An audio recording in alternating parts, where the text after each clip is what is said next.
इस वक्त की सबसे बड़ी खबर बिहार के दरभंगा से आ रही है और आपको बताते चले कि बिहार के दरभंगा से एससी एसटी एक्ट का काला सच उजागर हो गया है। पूरे गांव वासी पर एससी एसटी एक्ट के तहत एफआईआर की गई है, यानी कि गांव का एक भी ब्राह्मण नहीं बच पाया जिस पर केस दर्ज नहीं हो पाया है। और इसमें वैसे लोग भी शामिल है जो कि दिल्ली, कलकत्ता, मुंबई, तमिलनाडु जाकर के मजदूरी कर रहे हैं, उन सबका नाम डाल दिया गया है। और आपको बताते चले कि ये विश्व का ऐसा सबसे पहला एफआईआर है जिसमें 70 ब्राह्मणों पर नामजद एफआईआर की गई है और 150 से 200 अज्ञात का नाम दिया गया है। और पूरा मामला दरभंगा का है। और आखिर पूरा मामला क्या है, पूरा मामला इस 8 से 9 मिनट की रिपोर्ट में हम आपको बताने जा रहे हैं।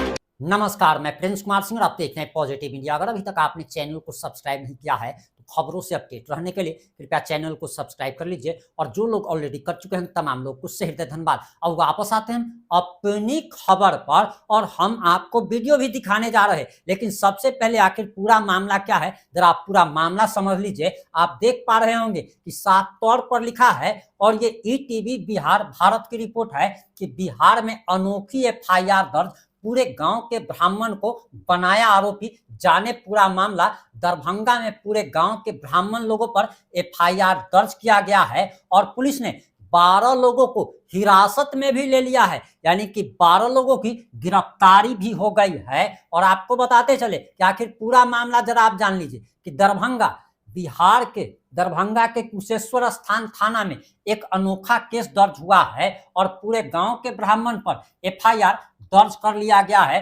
12 लोगों को हिरासत में भी ले लिया गया है और यह अनोखा मामला कुशेश्वर स्थान थाना क्षेत्र के हरिनगर गांव का बताया जा रहा। एनसीबी तक यह मामला पहुंचा है और एनसीबी का हम आपको एफआईआर भी दिखाने जा रहे हैं। और एफआईआर देखकर आपको ऐसा महसूस होगा कि आपने आज तक ऐसा एफआईआर कभी देखा तक नहीं होगा। और बताया जा रहा कि इस मामले को राष्ट्रीय अपराध जांच ब्यूरो नामक एनजीओ ने भी शेयर किया है और यह संस्थान नागरिकों को संविधान और कानून द्वारा दिए गए अधिकारों के बारे में जागरूक करता है। एनसीआईबी ने लिखा है कि ऐसे ब्राह्मणों पर एफआईआर दर्ज कराई गई है जिसमें अधिकतर ब्राह्मण दिल्ली, मुंबई में मजदूरी कर परिवार का पेट पालते हैं। और ये देखिए, एनसीआईबी हेडक्वार्टर द्वारा बिहार के दरभंगा जिला में दर्ज इस अनोखी एफआईआर में लिखे नामों को देखिए। पूरे गांव में कोई भी ब्राह्मण नहीं छूटा, सब पर एससी एसटी एक्ट में एफआईआर हो गई है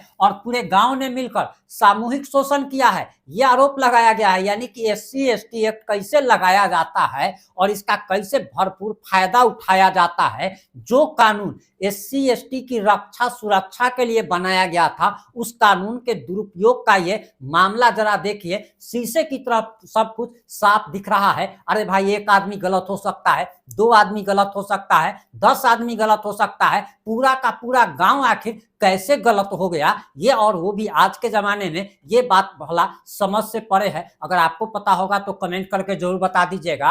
और ये एफआईआर कॉपी भी हम आपको दिखाएंगे एफआईआर। लेकिन पहले आप मामला समझ लीजिए। पूरे गांव को पुलिस के मुताबिक हरिनगर गांव निवासी अशरफी पासवान के द्वारा कुशेश्वर स्थान थाना में एक आवेदन दिया गया है। केस करने वाले का नाम क्या है? अशरफी पासवान, जिसमें पूरे गांव को अभियुक्त बनाया गया है और गांव के 70 ब्राह्मण लोगों को नामजद और 100 से 150 अज्ञात लोगों को आरोपी बनाया गया है। लेन देन का विवाद। आवेदन में बताया गया है कि विक्रम पासवान के बड़े भाई कैलाश पासवान ने साल 2015 में हरिनगर गांव निवासी हेमंत झा का मकान निर्माण कराया था, मकान निर्माण के एवज में करीब 2.5 लाख रुपए अब भी बकाया बता रहा है।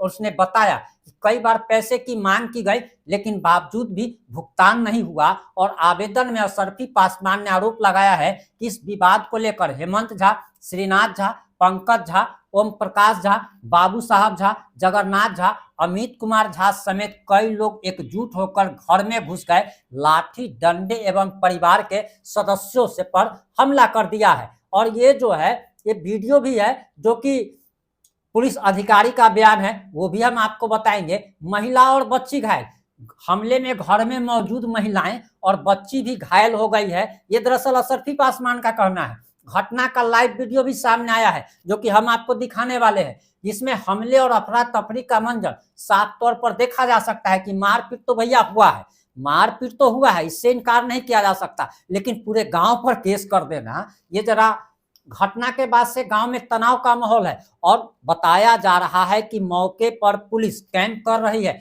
हिरासत में 12 लोग लिए गए हैं। और पूरे मामले में बिरौली डीएसपी प्रभाकर तिवारी ने बताया कि 31 जनवरी 2024 की रात लेन देन के विवाद को लेकर मारपीट हुई थी, जिसमें से 10 से अधिक लोग घायल हो गए थे। और इसी मामले में 12 लोगों को हिरासत में लिया गया है, पूछताछ की जा रही है।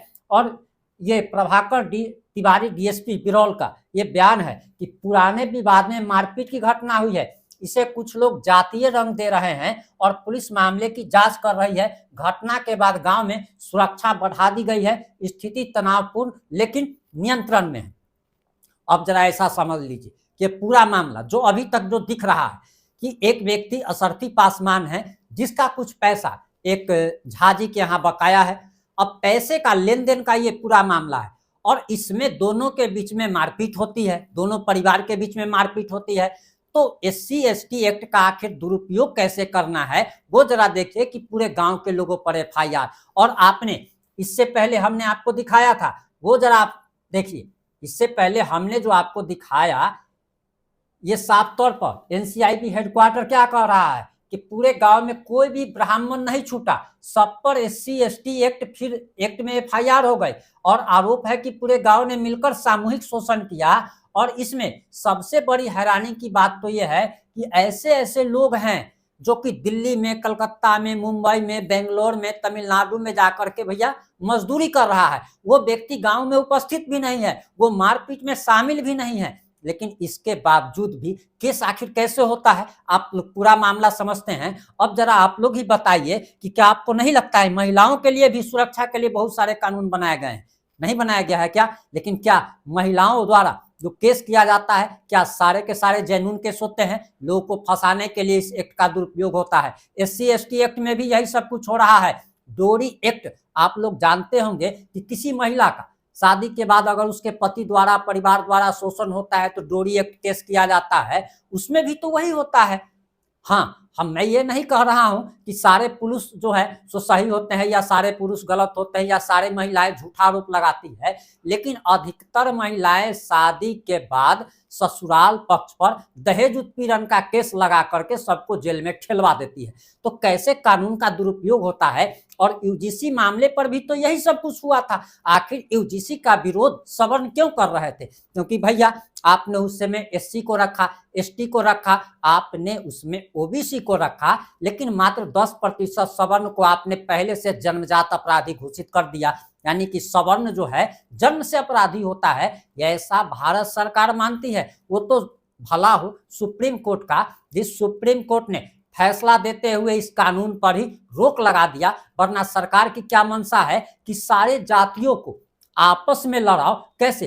अभी आप देखिए कि जो लोग यहाँ पे नहीं है, आपको बताता चलूं कि अगर आप देखेंगे कि NCB का जो है ये जो लेटर जो जारी हुआ है, FIR जो है, आप जरा देखिए, ये FIR कॉपी है, अभी आपके स्क्रीन पर जो नजर आ रहा है ये FIR कॉपी है। सेवा में श्रीमान थानाध्यक्ष महोदय, मेरा नाम अशरफी पासवान, पिता सरयू पासवान, ग्राम हरिनगर, थाना कुशेश्वर स्थान, जिला दरभंगा का निवासी हूँ। मेरे ग्रामीण हेमकांत झा के पास मेरा लड़का मजदूरी का रुपया आज से 5 वर्ष पहले का बकाया था, जिसको लेकर दिनांक 30/1/2026 को दोनों पक्षों एवं ग्रामीण लोगों में, और इसमें नाम देखिए, नाम पढ़ करके हम अगर नाम पढ़ने लगे तो हो सकता है कि वीडियो 20-25 मिनट लंबा हो जाए। यहाँ से नाम कहाँ से शुरू हुआ है भैया, तो यहाँ हेमकांत झा से शुरू हुआ है नंबर 1।